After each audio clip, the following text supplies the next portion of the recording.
नमस्कार साथियों, मैं मनीष भारती संस्कृति आईएएस प्लेटफॉर्म पर आप सभी का स्वागत करता हूं। साथियों, जैसा कि आप जानते हैं यूपीएससी 2025 प्रारंभिक परीक्षा को ध्यान में रखते हुए हम लोग पिछले एक वर्ष के करंट अफेयर्स का रिवीजन कर रहे हैं। 5 टॉपिक के साथ आते हैं, 5 प्रश्न तैयार करते हैं, मिलकर के डेली समाधान भी करते हैं।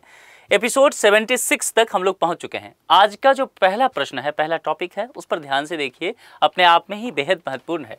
भारत में प्रत्यर्पण ढांचे के संदर्भ में निम्नलिखित कथनों पर विचार कीजिए। कुछ कथन दिया गया, हम इसको लेकर के बात करेंगे। और कहा गया है कथन सही है, कितने कथन, है ना। जो नए तरह का विकल्प आ रहा है उस पर बात की गई है। यह प्रत्यर्पण अधिनियम 1962 द्वारा शासित होता है। तो पहला कीवर्ड हमारे पास ये आ गया। ओके, आगे चलते हैं। प्रत्यर्पण पर अंतिम निर्णय जो है, क्या वो रक्षा मंत्रालय लेता है, देखेंगे। और निर्णय से संबंधित अपील केवल सर्वोच्च न्यायालय में ही की जा सकती है। ये जो शब्द होते हैं ना, केवल जैसे, है ना, इन चीजों पर ध्यान देना है। कभी भी स्टेटमेंट में आ जाए थोड़ा सा ठहरना है। अब इस पर पहले विचार कर लेते हैं, फिर आगे चलते हैं। देखिए, भारत में प्रत्यर्पण संबंधित मामलों को अंतिम रूप से किस अधिनियम के तहत देखा जाता है, जो यहां लिखा भी हुआ है, प्रत्यर्पण अधिनियम 1962, इसके द्वारा ही नियंत्रित किया जाता है। यानी कि ये स्टेटमेंट तो सही हो गया, ठीक है। अब आगे देखिए, प्रत्यर्पण पर अंतिम निर्णय क्या रक्षा मंत्रालय द्वारा किया जाता है। अभी आप देखेंगे, जो राणा का प्रत्यर्पण होता है अमेरिका से, 26/11 का जो टेररिस्ट था, तो अब यहाँ पर क्या वो प्रत्यर्पण में आपको कहीं रक्षा मंत्रालय इन्वॉल्व दिखा। कुछ चीजें ना अखबार में पढ़ते हैं या प्रैक्टिकल जो सोचते हैं उस आधार पे लीजिए, अपने कॉमन सेंस पे लेके चलिए। तो हमने क्या देखा, उसके इर्द गिर्द हमेशा कहा था एक्सटर्नल अफेयर मिनिस्टर, है ना, एक्सटर्नल अफेयर मिनिस्ट्री, विदेश मंत्रालय, यही चीजें था। यानी कि विदेश मंत्रालय है, रक्षा मंत्रालय कहीं चर्चा में नहीं आया। तो कुल मिलाकर के रक्षा मंत्रालय फैक्ट गलत है, विदेश मंत्रालय होगा, ये स्टेटमेंट गलत। अब निर्णय से संबंधित अपील केवल सर्वोच्च न्यायालय में ही की जा सकती है। मैंने पहले भी कहा है दोस्तों कि जब भी केवल जैसे शब्द हो जाए, थोड़ा सा आपको ध्यान के साथ देखना पड़ेगा। देखिए, प्रत्यर्पण संबंधी निर्णय के खिलाफ अपील जो है उच्च न्यायालय में दायर की जाती है। उच्च न्यायालय बोले तो हाई कोर्ट, है ना, हाई कोर्ट में दायर किया जाएगा। और उसके बाद यदि आवश्यक हो गया तो फिर निश्चित तौर पर हाई कोर्ट के बाद आप कहां जाएंगे, सुप्रीम कोर्ट। सुप्रीम कोर्ट में क्या कर सकते हैं, अपील कर सकते हैं। मामला समझ में आ रहा है। तो ये केवल नहीं होना चाहिए था यहां, ठीक है। इस वजह से ये स्टेटमेंट भी गलत हो गया। अब आपसे पूछा गया था कितने कथन सही हैं भैया, एक ही, तो केवल एक, ए विकल्प के साथ हम लोग चलेंगे। ये मामला समझ में आ गया। प्रत्यर्पण अभी हुआ है तो इस वजह से ये चर्चा में रहेगा। और बांग्लादेश की जो प्रधानमंत्री, पूर्व प्रधानमंत्री शेख हसीना, उनके प्रत्यर्पण की भी मांग बांग्लादेश के द्वारा किया जा रहा है। तो ये मुद्दा चर्चा में रहेगा, इसीलिए इस अधिनियम को ध्यान में रखिएगा, प्रत्यर्पण अधिनियम 1962। इसको थोड़ा डिटेल से पढ़ भी लीजिएगा, क्योंकि यहाँ से प्रश्न आ सकता है। निम्नलिखित में से कौन सी पुस्तक ज्योतिराव फुले द्वारा नहीं लिखी गई है। पूरे स्टेटमेंट को ध्यान से पढ़ना है। यहाँ पूछा गया नहीं लिखी गई है। अब क्यों इंपॉर्टेंट है इसको देखिए।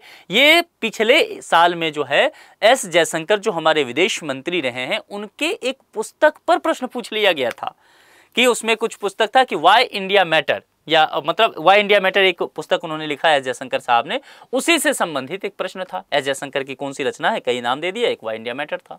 तो इस तरह के प्रश्न पूछे जाने लगे हैं यूपीएससी में, आपको ध्यान रखना है। इसीलिए यहाँ पर जो है ये इंपॉर्टेंट होगा। देखिए, गुलामगिरी निश्चित तौर पर ज्योतिराव फुले के द्वारा लिखा गया है, किसान का धर्म, शूद्रों के लिए संदेश, ये तीनों।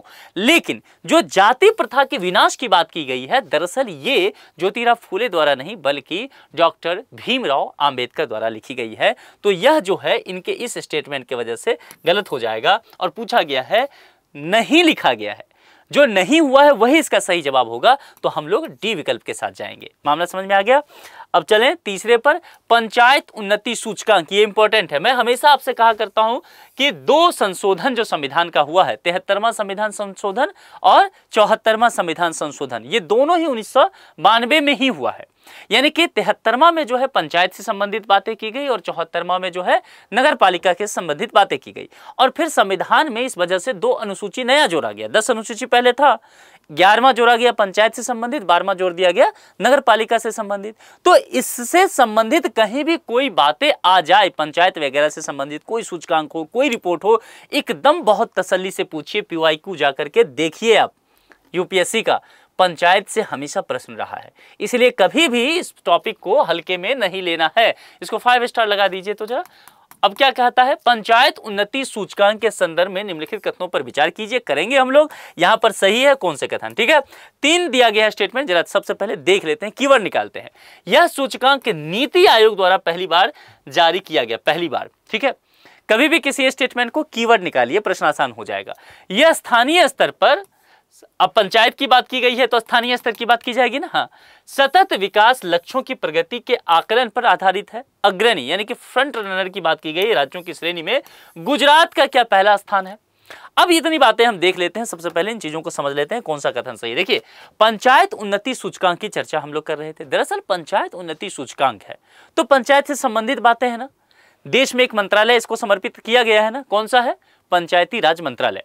अब यहां पर आपको कहा गया नीति आयोग, गले से उतर रहा है ये बात? नहीं, हर चीज को नीति आयोग ही क्यों करे भाई? ये थिंक टैंक है भारत सरकार का, हर रिपोर्ट जारी करने की जिम्मेदारी ये अपने कंधों पे नहीं ले सकता है। तो पंचायत उन्नति सूचकांक जो है दरअसल नीति आयोग के द्वारा नहीं बल्कि यह सूचकांक केंद्रीय पंचायती राज मंत्रालय द्वारा जारी किया गया। यह स्टेटमेंट गलत हो गया। अब पहली बात हम ये समझ गए कि जारी किसके द्वारा किया गया? केंद्रीय पंचायती राज मंत्रालय। अब क्या उसमें क्या क्या बातें कहा गया है? जो स्टेटमेंट में लिखा है कि यह स्थानीय ग्राम पंचायत स्तर पर सतत विकास लक्ष्यों की प्राप्ति की प्रगति को मापने का कार्य करता है, यही बात तो ये स्टेटमेंट कह रहा है, तो ये सही हो गया।